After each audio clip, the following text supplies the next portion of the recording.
يسعد المكتب التعاوني للدعوة والإرشاد وتوعية الجاليات بأبها مشاركتكم قطاف سباقات الخير التي نفذها العاملون والمتطوعون وفق خطة المكتب الاستراتيجية.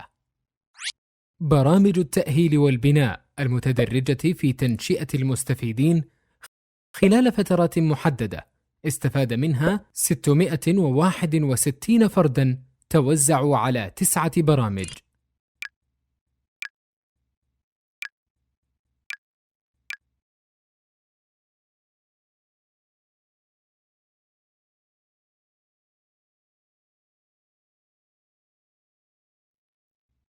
البرامج العامة الموجهة تخصصت في فئات معينة وتنوع انعقادها بحسب مناسبتها.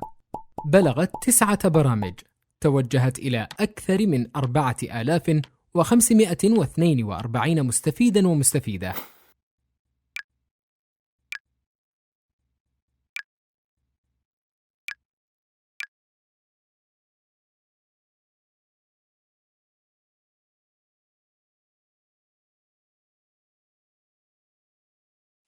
البرامج الجماهيرية غير المقيدة بفئة ولا المشروطة بعدد، فكان مجموعها 2933 برنامجا وفعالية تحت 17 عنوان.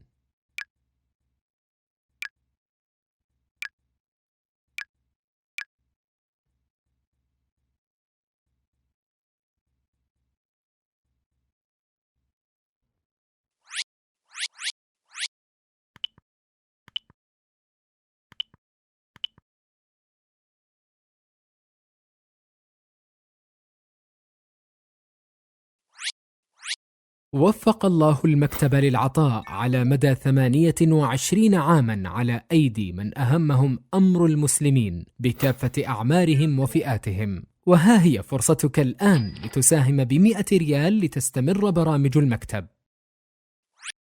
كتب الله دوام إقامة المزيد من البرامج واستدامة نفعها بدعمكم.